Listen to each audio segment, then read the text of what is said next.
नमस्कार दोस्तों। इस सेशन में हम राष्ट्रीय पुरस्कारों में लाइफ टाइम अचीवमेंट हेतु अर्जुन पुरस्कार की, माका ट्रॉफी की और राष्ट्रीय खेल प्रोत्साहन पुरस्कार की चर्चा करेंगे। चलिए दोस्तों, लाइफ टाइम अचीवमेंट हेतु अर्जुन पुरस्कार, इसकी शुरुआत 2002 में हुई थी। तब इसका नाम था लाइफ टाइम अचीवमेंट हेतु ध्यानचंद पुरस्कार, और 2024 में इसका नाम परिवर्तित कर क्या कर दिया गया आपका लाइफ टाइम अचीवमेंट हेतु अर्जुन पुरस्कार। इसमें पुरस्कार स्वरूप आपको 10 लाख रुपए मिलते हैं, मेजर ध्यानचंद जी की प्रतिमा मिलती है, एक प्रमाण पत्र मिलता है या प्रशस्ति पत्र, और एक औपचारिक पोशाक प्रदान की जाती है।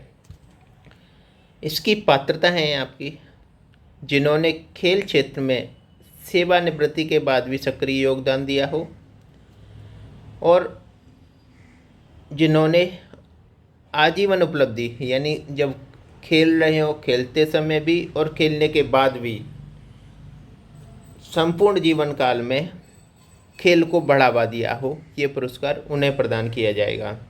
इसकी एक चयन समिति होती है जिसके अध्यक्ष आपके कौन होते हैं, एक अध्यक्ष होते हैं जो अध्यक्ष सहित कितना 9 सदस्य होते हैं। जैसा कि हम जानते हैं, इससे पूर्व हमने जब मेजर ध्यानचंद खेल रत्न पुरस्कार पढ़ा था उसमें 12 सदस्य थे चयन समिति में। उसके बाद अर्जुन पुरस्कार में भी 12 सदस्य थे आपके, और लास्ट टाइम जब हमने पढ़ा था द्रोणाचार्य पुरस्कार, उसमें आपके 11 सदस्य थे, और इसमें life time achievement to Arjun पुरस्कार में आपके कितने हैं दोस्तों, 9 सदस्य। तो ध्यान रखना, ये लाइफ टाइम अचीवमेंट हेतु अर्जुन पुरस्कार और अर्जुन पुरस्कार दोनों ही समितियों में अलग अलग सदस्य हैं। इनमें एक अध्यक्ष होंगे, सदस्य के रूप में 4 प्रतिष्ठित खिलाड़ी जिन्हें मेजर ध्यानचंद खेल रत्न पुरस्कार या फिर अर्जुन पुरस्कार प्राप्त हुए हों। आपके 2 खेल पत्रकार होंगे, एक सांख्यिकी डीजी होंगे और एक संयुक्त सचिव होंगे जो किससे होंगे, आपके खेल विभाग से। तो आपके 4 और 2 6, 2 8 और एक अध्यक्ष 9 सदस्य हो गए। इनके फर्स्ट विजेता यानी सबसे पहले जब 2002 में ये पुरस्कार शुरू हुआ था तब विजेता कौन थे आपके, साहूराज ब्रजदार जो कि आपके बॉक्सिंग से हैं, अशोक दीवान आपके हॉकी से हैं, और अपर्णा घोष जो कि बास्केटबॉल से हैं।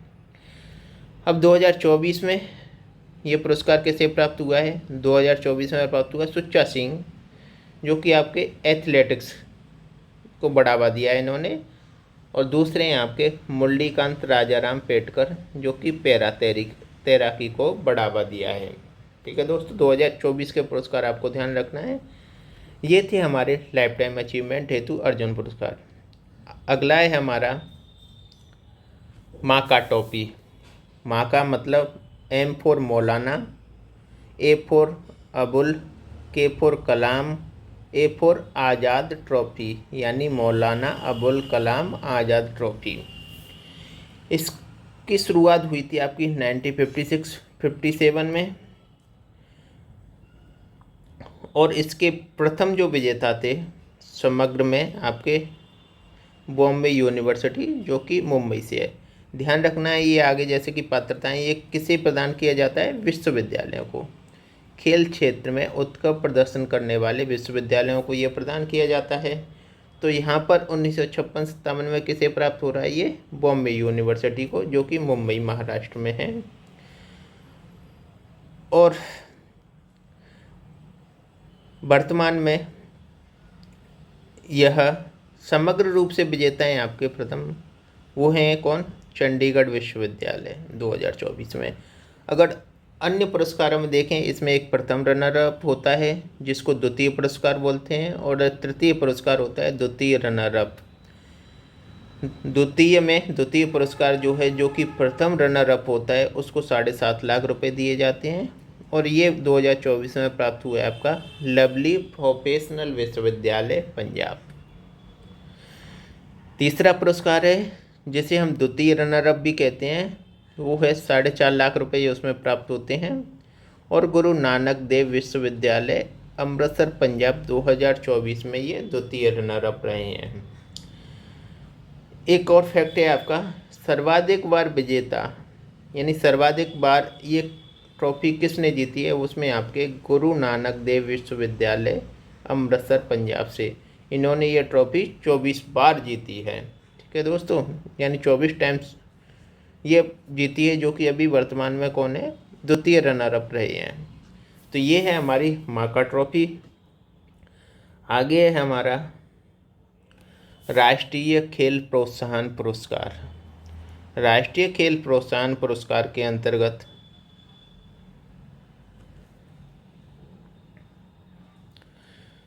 इसकी शुरुआत हुई थी आपकी 2009 में। ये किसे प्रदान किया जाता है, किसी भी खिलाड़ी एवं प्रशिक्षक के अलावा, यानी इन्हें ये प्रदान नहीं किया जाता, इनके अलावा अन्य लोगों को, या संस्था हो सकती है या कोई भी व्यक्ति हो सकता है, जिन्होंने खेलकूद के विकास में योगदान करने वालों को प्रोत्साहित किया हो। इसकी 4 श्रेणियां हैं। सबसे पहली श्रेणी पहचान यानी आइडेंटिफाई करेगी, प्रतिभाशाली खिलाड़ियों को पहचान कर उन्हें नर्चर प्रदान करेगी, एक ये श्रेणी है। दूसरा है आपकी जिस किसी भी संस्था या व्यक्ति ने खिलाड़ियों को रोजगार प्रदान किया हो, या फिर उत्कृष्ट खेल अकादमी होती हैं उनको प्रोत्साहित किया हो। और तीसरा है सामुदायिक खेलकूद के विकास हेतु प्रोत्साहन दिया हो। तो ये हमारी 4 श्रेणियां हैं। 2009 में जब शुरुआत हुई थी इसकी, तो इसमें रोजगार की जो श्रेणी है, यानी इसमें खिलाड़ियों को रोजगार प्रदान करने के लिए, इसके लिए अवार्ड दिया गया था आपका रेलवे स्पोर्ट प्रमोशन बोर्ड को। किसे दोस्तों, रेलवे स्पोर्ट प्रमोशन बोर्ड को। अब दूसरा है हमारा उत्कृष्ट खेल अकादमियों को प्रोत्साहन, यानी उत्कृष्ट खेल अकादमियों को प्रोत्साहन हेतु पुरस्कार। और एक है आपकी प्रतिभाशाली खिलाड़ियों की पहचान, यानी प्रतिभाशाली खिलाड़ियों की पहचान। ये आपके दिए गए हैं टाटा स्टील को।